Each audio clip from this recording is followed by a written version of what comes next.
اب دیکھیں میرے آقا صلی اللہ علیہ وسلم کو کتنا رنج پہنچا ہوگا۔ حجاز مقدس میں جو کچھ ہوا کیا کبھی سوچا جا سکتا تھا؟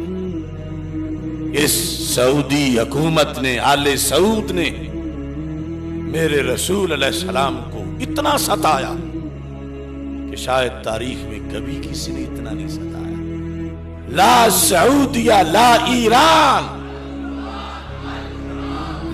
اے ابن سلمان مجھے جواب دو، اے یہود و نصارہ کے ہاتھ میں کٹ پتلی حرمین شریفین کے جعلی خادم، مجھے جواب دو، تم نے عرض قرآن پر یہ گند کیوں کھولا؟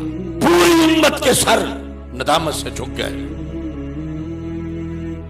وہ جزیرۃ العرب جس کی آغوش میں کائنات کے سب سے سچے انسان نے آنکھ کھولی، وہ حرمین شریفین کی سرزمین جسے پوری کائنات کے لیے شرم و حیا کا رول ماڈل بننا تھا، محمد عربی صلی اللہ علیہ وسلم کی سرزمین پر خطرہ ہے کہ کہیں زمین پھٹ نہ جائے، اور عذاب آخرت کا تو یقینی ہے۔ اور یہ لا اقسم بہذا البلد وانت حل بہذا البلد، حجاز مقدس، جزیرۃ العرب، جہاں میرے آقا صلی اللہ علیہ وسلم نے شرم و حیا کا غسل دیا اس پوری زمین کو، آج اس پاک مدینہ منورہ میں کلب بن گئے۔ آج اس مقدس دھرتی پر نیوم سٹی کے نام سے دجال کا اڈا بنا۔ جو شہر بسانے کا مطلب یہ ہے کہ وہاں قرآن کا کوئی حکم نہیں مانا جائے گا۔ سعودیہ کے اندر وہاں کوئی سنت کی بات نہیں کر سکتا، وہاں کوئی اذان نہیں پڑھ سکتا، وہاں کوئی یہ نہیں کہہ سکتا کہ تم ننگے کیوں پھر رہے ہو۔ یہ شہر سعودی عرب میں بن چکا، وہ مقدس جزیرۃ العرب کہ جسے رب نے اپنے سب سے بڑی امانت کے لیے پسند فرمایا، اس میں مندر بنے، سینمے بنے، اس میں تھیٹر بنے۔ میں سعودی حکومت سے پوچھتا ہوں، میرا حق ہے، میرے حرمین شریفین وہاں ہیں، سعودی عرب جزیرۃ العرب ہے، اس کو سعودی کہہ کے بدنام کیا جا رہا ہے۔ میرا حق ہے حرمین شریفین کی زمین پہ، اے آل سعود، تم تو 10 بندوں کی محفل میلاد منعقد نہیں ہونے دیتے، اجرا کیوں کروایا؟ اے ابن سلمان مجھے جواب دو، اے یہود و نصارہ کے ہاتھ میں کٹ پتلی حرمین شریفین کے جعلی خادم، مجھے جواب دو۔ اور پھر یہ جو کہ مرکز میں جو کچھ نیچے وہی آتا ہے، وہ چھت ہے، پرنالا نیچے ہی آتا ہے۔ آج وہاں یہ ہوا، کل یہاں یہ ہوگا، ہم بولیں گے تو وہ کہیں گے تم بڑے مفتی ہو، تم بڑے عالم ہو، تمہیں زیادہ قرآن آتا ہے۔ وہ کعبے کے مفتی تو چپ رہے، تم کیوں بولتے ہو؟ وہ حرمین کے خطیب تو چپ رہے، تم کیوں بولتے ہو؟ اگرچہ ہم چپ نہیں کر رہے، نہ کریں گے، مگر انہوں نے کتنے لوگوں کے لیے مسائل بنا دیے ہیں۔ ایک بات ہوتی ہے، سینہ چھلنی ہے۔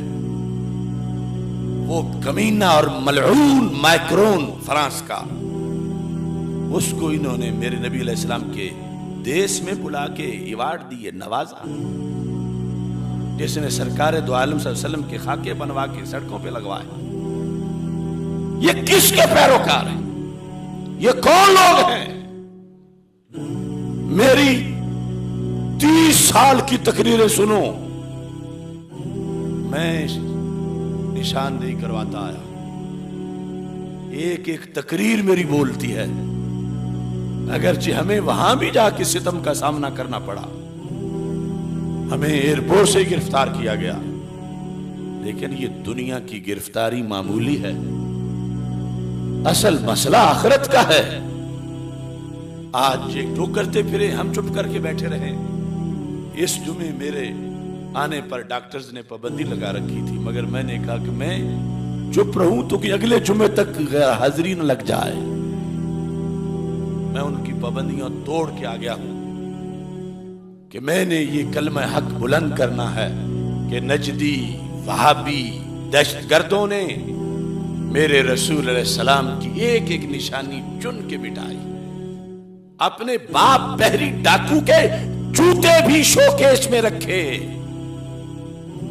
اور میرے رسول علیہ السلام کی امی جان کی قبر پہ بھی بلڈوزر چڑھایا. یہ ہمارا کلیجہ پھٹتا ہے. میرے سامنے ہے جنت البقیع، میرے سامنے ہے جنت المعلا، میرے سامنے ہے سیدہ طیبہ طاہرہ فاطمہ الزہرا رضی اللہ تعالی عنہا کی تربت مقدس. ان کمینوں نے کیا کیا ظلم نہیں کیا.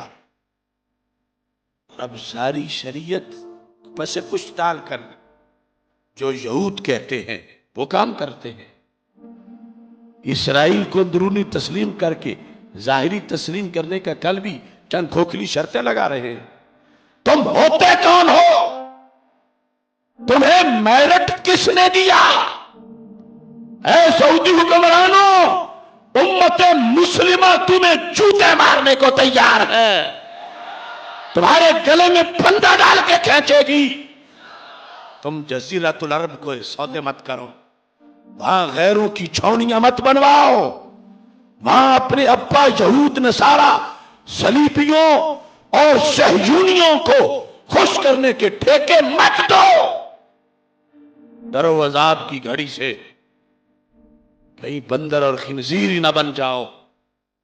توبہ کرو، باز آؤ. اور اپنی حکومت سے بھی میں مطالبہ کرتا ہوں کہ سرکاری سطح پر احتجاج کیا جائے. وہاں جدت کی دوڑ لگی ہوئی ہے. پہلے برقع ختم، پھر ڈرائیونگ لائسنس، پھر کلبوں کے اندر ڈانس. کیا کیا بدی ہے جو ماڈریٹزم کے نام پہ روزانہ نہیں آ رہی. لہذا بریک لگنی چاہیے. شرم و حیا کی سرزمین، تقوی و طہارت کا دیش. ویسے تو ساری کائنات کا